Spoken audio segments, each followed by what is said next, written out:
After a forced hiatus of 2 years, the NAB Show is returning to Las Vegas on April 23rd. Many vendors are itching to ditch Zoom for FaceTime with their clients. Broadcasters are eager to network with peers they can barely remember seeing in person. And everyone is looking for a return to some semblance of normalcy at the industry's largest trade show. But is the world ready? A new hyper-contagious subvariant of Omicron is sniffing at our periphery once more. Global supply chains are tied up in Gordian knots. And more than 2 years of remote work have accelerated TV's transition to an IP and cloud-based future.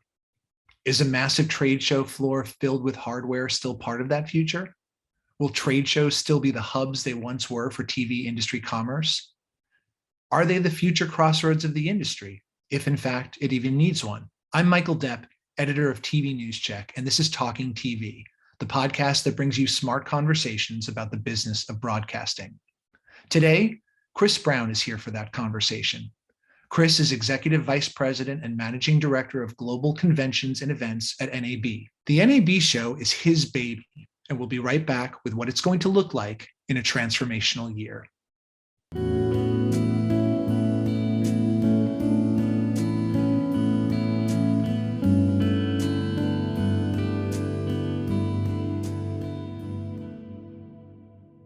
Welcome, Chris Brown, to Talking TV.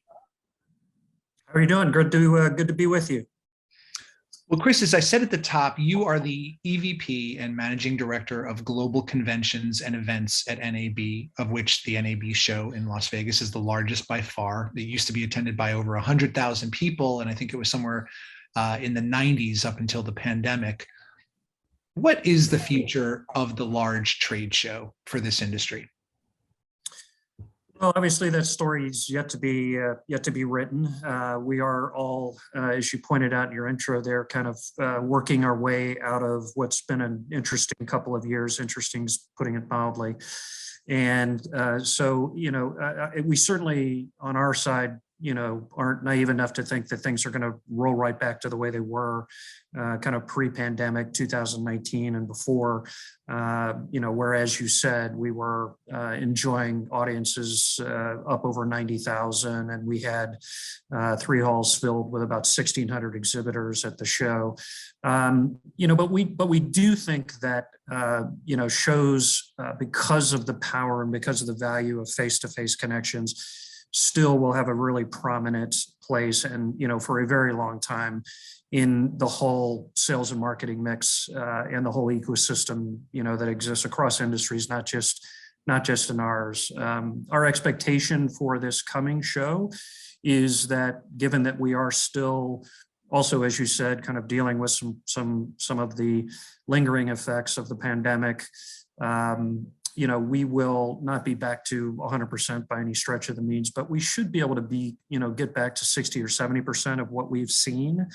And I think that would make for a very strong show. And probably we should land somewhere around 900, hopefully, more than 900 exhibitors. And we are expecting 60,000 at least on the registration side, and hopefully we can beat that number. I mean, we've been hearing and watching what's been happening with some other major events, and certainly, as time has gone by, things have improved there. And more recently, we've heard a lot about how, shows have seen a real surge in registration, in particular in the 2-3 weeks sort of leading up to the event, as people really have a firmer fix on what might be happening. I think you had a good sign from recently. The Mobile World Congress in Barcelona had about 60,000 people, up from 20,000 the year before. So that might be a harbinger of positive harbinger moving in the right direction. Given that the broadcast industry is transitioning ever more rapidly to an IP and cloud-based infrastructure, we're talking about largely software here. And you can demo that on a laptop or even a Zoom for that matter. So why do we need a large trade show floor? Well, it kind of comes back to, those relationships, that face-to-face opportunity, the ability to, kind of spend time with customers and prospective customers, in an environment where you can sit down, take time, walk them through. Yeah, sure, you can do that on a laptop. You might be able to do that remotely, but I think most people understand, and we've all learned this through our experience with Zoom. It doesn't quite cover that sort of human connection side of it, which in the end, I mean, business is all based on trust, the trust between vendor and customer, and that's only built really through building a lasting relationship, and face-to-face helps there. So you're hitting a very important point, because the industry has been evolving, towards a much more software-driven backbone, and so the companies that are coming to the show are evolving. The types of products that they're demonstrating are evolving, and I think we're not all the way through that, but we are seeing companies sort of kind of transitioning towards a different way of showing what they do and demonstrating what they do. And I think from our perspective, believe it or not, it's actually good, because I think, we have, been encouraging companies to sort of get away from the old model of I've got to throw every piece of equipment that I've ever made into my booth. I've got to build the giant video wall. I've got to build the big, camera display, all those kinds of things. Some of that is part of the showbiz, if you will, as part of, what people come to see. And sure, it adds some dimension of interest, but we understand that, in the end, these companies come because they need to be able to transact business at the show. And if that means you're going to now need to just step away from what you've been doing and do it and tell your story in a different way, which might be through, kind of interactive learning sessions that you do, whether in your booth or out, or, you are finding more immersive and more interactive ways to talk about your software and what it does and what it means and those kinds of things, or your camera, and how it interacts with that software ecosystem, all those kinds of things. I think we need companies to really be coming at this differently. Is the era of the large booth coming to an end? You know what? There will always be, I think, an element of branding that's involved in the show, and an importance that's placed around that by companies, particularly the major brands, the bellwether brands in the industry.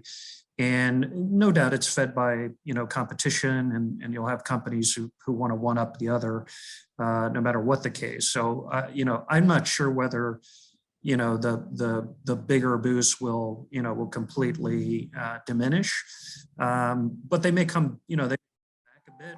I know. Well, here's an interesting example. I mean, it obviously depends on the company's particular strategy, where they sit in their implementation of that strategy and what they're trying to communicate. The largest customer in our show now, and they have been for a few years, is Blackmagic Design. Mm-hmm.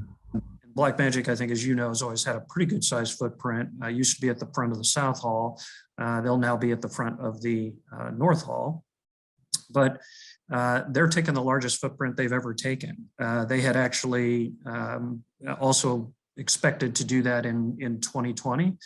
And so it's interesting to see that, they've carried forward and are still doing that. Now, it's not true for everyone. Some of the other companies have definitely, scaled back, their plans for coming back into the show. Some of that's practical, some of that's right sizing it based on what they expect to see at the show. Again, for us, that's all good, because I think ultimately, that will mean that they're making an investment, approaching it the right way, and walk away feeling better about what they've done there. Will ABC, NBC, CBS, and Fox be holding their affiliate meetings at NAB this year? They will. Yeah, happy to confirm that all four have confirmed that they'll be holding their affiliate meetings there. And many of the large groups will be holding meetings at the show. This is something, that has happened naturally over the years, but we've certainly encouraged more of that this year, in particular among, the core broadcast groups, because, they kind of sit at the center of our, audience buyer universe. It's really important that their key people be at the show. And we've actually pushed an effort through our board in particular to really support that. And up to this point, I'm happy to say, all of our board members have been incredibly supportive, with many stepping up and say, yeah, we're gonna make sure all of our people there are there, and we'll likely send the largest group we've ever sent to the show. So it's an all hands on deck kind of moment then. That is it. Yeah.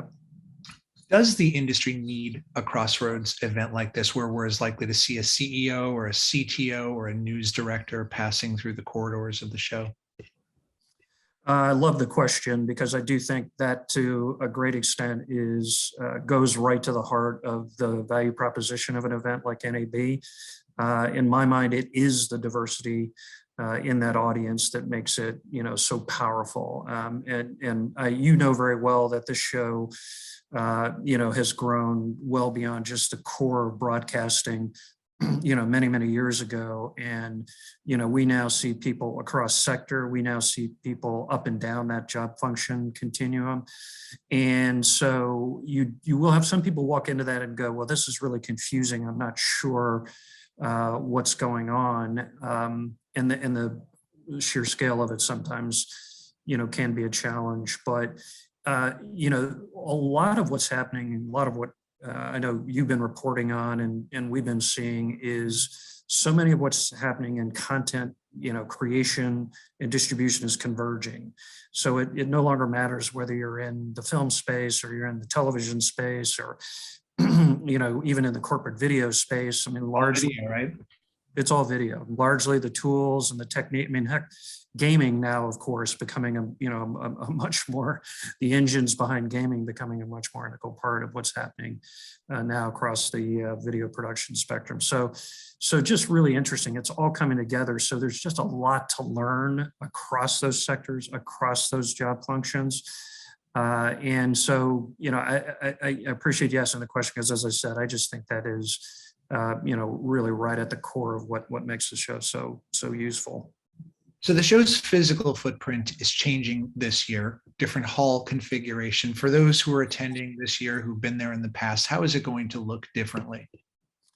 Well, the first thing people are going to notice is there's a brand new building. If you haven't been to Las Vegas lately, over by the Convention Center complex, they opened a brand new building last year. It's called the West Building. It sits on what used to be the Gold parking lot, which was north of the North Building, if that makes sense. And it is a beautiful new building. They did a tremendous job with it and designing it. And it really sort of changes the whole look and complexion of that campus. So that will be the most notable new piece that people, I think, will see. And we will occupy that new West Building. So we'll be in 3 of the 4 buildings now.